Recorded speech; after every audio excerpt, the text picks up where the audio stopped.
中国的歼15火控雷达锁定日本战斗机，差点导致擦枪走火。这不正好是习主席给高市早苗送分吗？如果这次换成 F-35，被锁定的是谁呢？今天我们分析一个军事热点事件，从技术上给你了解一下四代机遇上五代机会发生什么。时间呢是在12月6号晚上，中国的辽宁舰载着几十台的战斗机出远洋要开始训练。我们必须说明一下，按照现在世界大国的默契，如果你要训练，务必要在周边国家提前打招呼或者是公告。所以我们经常能够看到日本美国如果他要穿越台湾海峡或者是有军事演习，都要提前公告。但这次中方是直接贸然行事，没打招呼。那日军他肯定要飞起战斗机要来侦察你到底要做什么。这个时候就发生了一个高风险的活动，就是辽宁舰的舰载机歼15，中国代号叫飞鲨，鲨鱼的鲨，它居然打开了火控雷达，锁定了日本的 F-15战斗机。这件事儿直接导致当天晚上日本的防务相小泉纯一郎开紧急会议，然后呢强烈抗议谴责中方的不安全行动。第二天早上，高市早苗首相呢也发表了评论，对这件事高度关注，要冷静应对。有人就想，不就是雷达锁了你一下吗？至于这么大惊小怪吗？这儿呢，我们必须普及一下，这个火控雷达只要开机锁定就相当于两个带枪的人走在一起，突然一个人把枪拿着对准你脑袋，就差扣扳机了。你说这是不是强度的挑衅事件？但中方回答呢，绝对超出你的想象。第二天，外交部包括这国防部都回应了，说我们在公海执行训练属于是例行事件，那是公海，你能去，我也能去。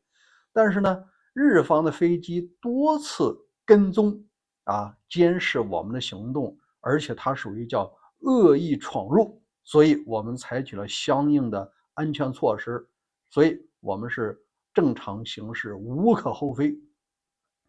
当然了，在外交上都说自己做的是对的。今天我们就来分析一下两个主角，一个是中方的歼15，它的来历。实际上，这架战斗机脱胎于苏联的苏2七。以前的节目我们对这款王牌战斗机做过详细的说明。那中方呢，把它改进，就是可以执行舰载飞行，机翼也可以折叠。这个辽宁舰实际上就是中方的低艘航母，实际上它只能搭载20-30架飞机。根据日方的表述，它当天进行了100多次的起降，说明的战机质量没问题。但是这个战斗机虽然说并不先进，也有自己的长处，它是一个高载弹量的飞机。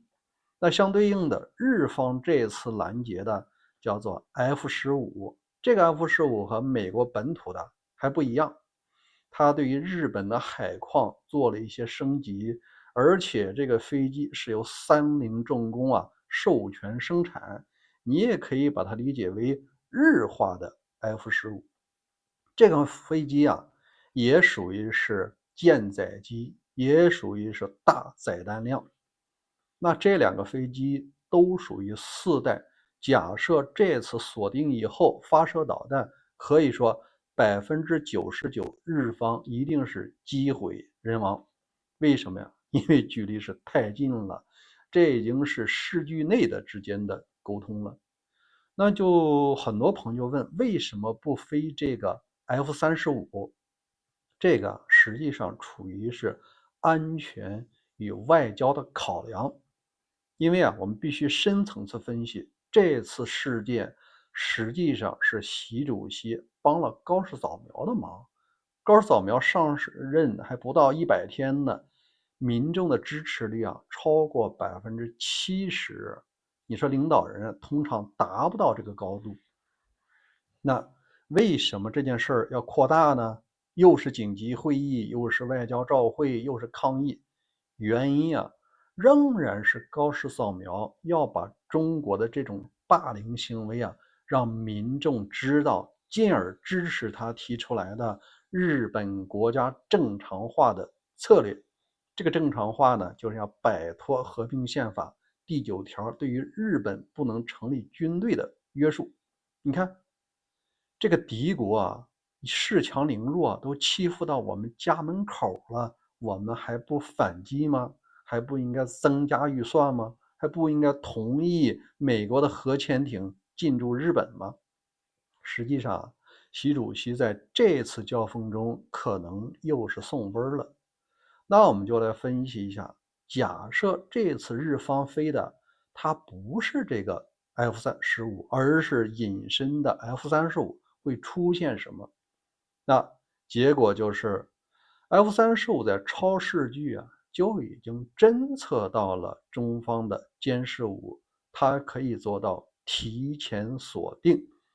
战斗机就是这样，差一代那就不是差这个一星半点了。在美方曾经做过这样的试验，是 F-16作为4代机，你飞20多架，另外一方呢是1架 F-35或者22，这个属于叫单方面的虐杀。在天空中，谁是先敌发现、先敌开火你再多的战斗机，那也是靶子。所以说，如果这次日方飞的是他自己购买的 F-35，中方的歼15，它就是一个靶子。那我们在技术上当然也可以再给你细分一下。假设俩人呢在视距之内，那你的隐身战机的优势就没有了，因为你能看到我，我也能看到你，互相还能打招呼。在这种情况下，能不能被锁定？能，但是锁定了也不一定能打到。那这就引出来双方还有一个技术优势，就是第5代战机它具备强大的干扰能力。假设 F-35发现已经被敌方的4代机锁定了，不用惊慌，这个时候它可以开启大功率的雷达，对于导弹的指挥链路进行中断，你无法识别我，你自然也就自爆了。本次歼15搭载的就是大名鼎鼎的霹雳15空空导弹。这款导弹在印巴战争的时候是大出风头。在今年的4月份，确实中国宣布他自己的霹雳15导弹击落了印度的阵风战斗机。虽然说印度否认，但是残骸摆在那儿呢，事实胜于雄辩。这次中方搭载的也是这款导弹，但这个导弹有一个缺陷，它不停的要在飞行过程中接受战斗机或者是预警机给出来的指挥链路，它才能识别目标，而这个链路可以被5代机进行强力切断。你没有目标了，你也不知道该打谁，那怎么办？那你只能是这个自毁。还有一种情况，如果说5代机我也没有及时的发出中断的那个策略，那我能不能就是束手就擒就已经被击落呢？它还有一招，就是当到了末段了，这款导弹用热巡敌已经找到这个 F-35的时候， F-35可以发射热焰弹和其他的欺骗信号，这个是电子战的另外一个杀手锏。欺骗信号呢是在视距以外或者是其他区域，你的导弹呢被欺骗了，然后呢你离开原有的目标去找了一个假目标，嘣，炸掉，你导弹结束了。所以说电子阻断信路以及是电子的欺骗是5代机的标配，也是看家的本领。那问题来了，如果下一次日方出动的是 F-35，中方在看不到对方的时候，还敢去锁定吗？那被锁定的可能就是中方了。中方被锁定，你觉得他会去抗议吗？